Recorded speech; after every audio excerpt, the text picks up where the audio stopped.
সন্তান তো আমারও আছে, আমার সন্তানটা যদি এভাবে হত্যা হতো আমি কি করতাম? আমজনতা হিসাবে হয়তো আমি প্রতিবাদ করতাম।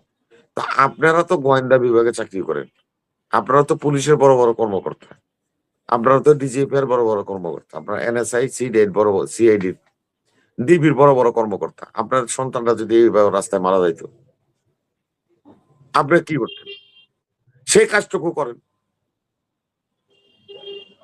পুলিশ কর্মকর্তা, যারা এই ঘটনার এখন পর্যন্ত রহস্য উদ্ঘাটন করতে পারেন নাই, এখন পর্যন্ত তার আসল খুনিদেরকে ধরে আনতে পারেন নাই। আমার বাবাকে ধরে এনে 164 করলে কি হবে? মামলা সাজানোর জন্য এগুলি করছেন, এগুলি বুঝি না আমরা আইওয়াশ করছেন।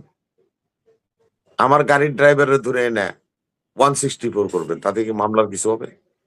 এগুলি করেন কিন্তু আলোচক ওনারা সকলেই সাবেক সেনা কর্মকর্তারাও না এই সমস্ত আইন সম্বন্ধে ওনারা অনেক বিশদ জানেন এবং বুঝেন। আমি হলো একটা আমজনতা, হয়তো আমি এত কিছু জানি। তো আমি সাদা চোখে যা দেখি, একটা হত্যা যোগ্য হয়েছে কেমন হত্যাযোগ্য? একজন সাহসী তরুণকে রাজপথে হত্যা করে চলে গেল। আমাদের আইন শৃঙ্খলা বাহিনী, আমাদের যারা নাকি গোয়েন্দা বিভাগে কর্মরত সকলগুলি কর্মকর্তা এবং যারা চাকরি করছেন তাদের কাছে আমার একটা প্রশ্ন, আমার একটা জিজ্ঞাসা, নট জিজ্ঞাসা, আমার একটা জিজ্ঞাসা। জিজ্ঞা আমরা জিজ্ঞাসাটা এই জন্যই, আপনারা তো কেউ না কেউ কোনো মা এবং বাবার সন্তান, আপনাদেরও তো সন্তান আছে, আপনাদেরও তো ছেলে মেয়ে আছে, আপনাদের ভাই বন্ধু আত্মীয় স্বজন আছে, পাড়াপড়শি আছে। আপনার সন্তানটা যদি এইভাবে রক্ত দিত, এভাবে যদি হত্যা হতো, আপনি যেখানে বসে চেয়ারে বসে কাজ করছেন, আপনাদের হৃদয়ে একবারও কি রক্তক্ষরণ হয় না? তাদের মতো একটা ছেলেকে প্রাণ দিতে হলো। আপনারা যারা নাকি প্রশাসন চালাচ্ছেন, তারা আজ পর্যন্ত আপনারা আপনারা আজ পর্যন্ত এই মামলাটার ক্লুই বের করতে পারলেন না। আমরা ওই ফেসবুকের মাধ্যমে শুনি, আমরা ওইটার মাধ্যমে শুনি, সেটার মাধ্যমে শুনি। কেন ভাই আমরা সেটা শুনতে যাবো কেন? আমরা তো আপনাদের কাছ থেকে শুনতেছি। কারা এই হত্যার সাথে জড়িত? কারা এই হত্যাকাণ্ড করেছে? তাদের কি উদ্দেশ্য ছিল? সেগুলো তো আপনারা বলবেন। একজন পাবলিক ফেসবুকে লিখে দিল, আপনারা তদন্ত শুরু করলেন, তাহলে কি হলো? আমি খুব ব্যথিত। অন্তপক্ষে যারা আজকের ঘটনা ঘটেছে, যা কিছু হয়েছে আপনারা নিন্দা জানেন, প্রতিবাদ করেন, আমার আপত্তি নেই। আমার বক্তব্যটা হলো এই জায়গায় যে সন্তান তো আমারও আছে, আমার সন্তানটা যদি এভাবে হত্যা হতো আমি কি করতাম? আমজনতা হিসাবে হয়তো আমি প্রতিবাদ করতাম। তা আপনারা তো গোয়েন্দা বিভাগে চাকরি করেন, আপনারা তো পুলিশের বড় বড় কর্মকর্তা, আপনারা তো ডিজিএফ এর বড় বড় কর্মকর্তা, আপনারা এনএসআই সিডির বড় বড় সিআইডি ডিবির বড় বড় কর্মকর্তা। আপনার সন্তানরা যদি এইভাবে রাস্তায় মারা যাইত আপনি কি করতেন? সেই কাজটুকু করেন। জনগণ দেখো, বাদ দেন পার্সিয়ালিটি, ইম্পার্সিয়ালিটি। আপনার পিতা হিসাবে আপনার সন্তান হারাইছেন, সেজন্য আপনার ওই চেয়ারে যতটুকু পাওয়ার আছে পুরোটা অ্যাপ্লাই করেন, করে আপনারা এই হত্যার মোটিভ উদ্ধার করেন। হত্যাকারী কারা, কোথায় আছে সেখান থেকে ধরে আনেন। কেন? এই যে 2 সেনা কর্মকর্তা এখন আছে, মেজর মাজাদকে কি ইন্ডিয়া থেকে ধরে আনা হয়নি? বজরুল হুদাকে থাইল্যান্ড থেকে ধরে আনা হয়নি? এই আপনারাই তো আনছেন। এই প্রশাসন আছে, সরকার যেই থাকুক, আপনারাই তো আনছেন। আপনাকে নিয়ে ব্যঙ্গ করে ফেসবুকে বসে বসে কথা বলে খুনিয়ে, আর সেগুলি আমাদের দেখতে হয় জনগণ হিসাবে, আমাদের রক্তকরণ নয়। আমি টোটাল প্রশাসনকে বলছি, সরকার আজকে আমি আছি, আপনি আছেন, কালকে থাকবে না।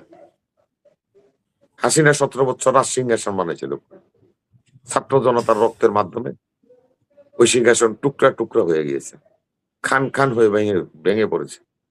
আজ পরিবার পরিজন নিয়ে বিদেশ ভূমিতে পড়ে আছে। আপনারা ভাববেন না যে আপনারা ওই চেয়ারে আছেন বুঝে ওই চেয়ারকে যদি মিসইউজ করেন, সেটা কিন্তু জাতি মেনে নেবে না। আগে সরকাররা কি ছিল, পরবর্তী সরকাররা কি হইব, লেসন নিবে। এই ২৪০০ ছাত্র জনতার রক্ত কখনো বৃথা যাবে না।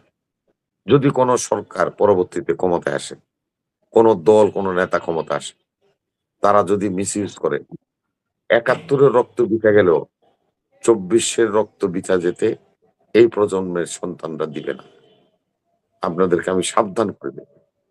আপনারা দয়া করে প্রশাসনে যারা আছেন, সেনাবাহিনী বলেন, বিডিআর বলেন, বিএসএফ বলেন, বিজিবি বলেন, ডিজিএফআই বলেন, সিআইডি বলেন, এনএসআই বলেন, পুলিশ কর্মকর্তা যারা এই ঘটনার এখন পর্যন্ত রহস্য উদ্ঘাটন করতে পারেন নাই, এখন পর্যন্ত তার আসল খুনিদেরকে ধরে আনতে পারেন নাই।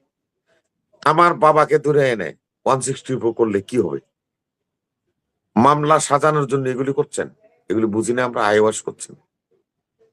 আমার গাড়ির ড্রাইভারের ধরে এনে 164 করবেন, তাতে কি মামলার কিছু হবে? এগুলি করেন না ভাই।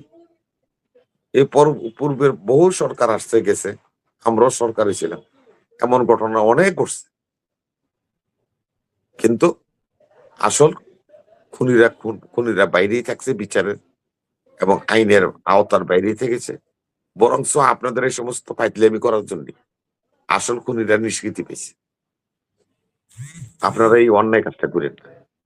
অন্যায় কাজটা করে যারা খুনি তাদেরকে বাঁচার রাস্তা তৈরি করে দিয়েন। আমরা কিন্তু খুবই লজ্জিত, দুঃখিত এবং ব্যথিত। আজকে যে ঘটনা ঘটেছে, এই মুহূর্তে আমি হাদির একজন ফ্যান। আমি বলতে আমার দ্বিধা হচ্ছে না। আমি এই জন্যই বলছি যে আন্দোলনের কর্মসূচি আর ৪টা দিন ছিল, ১২ তারিখ নির্বাচন। পরবর্তী সরকার, কারণ এই সরকারের তো আর এখন লাইফ নেই। এরা হলো তো একটা, মনে করেন যে এই একটা ওই যে যেরকম সিসিও আইসিও কি যে বলে, এরকম ধরনের অবস্থা এখন সরকার আছে। এই সরকার ১২ তারিখের পরে নির্বাচন হলে ১৬ তারিখে ওত পড়বে, নতুন সরকার আসবে। আপনারা তখন এই দাবিটা নিয়ে মাঠে নামতেন, আমিও আপনাদের সাথে থাকতাম।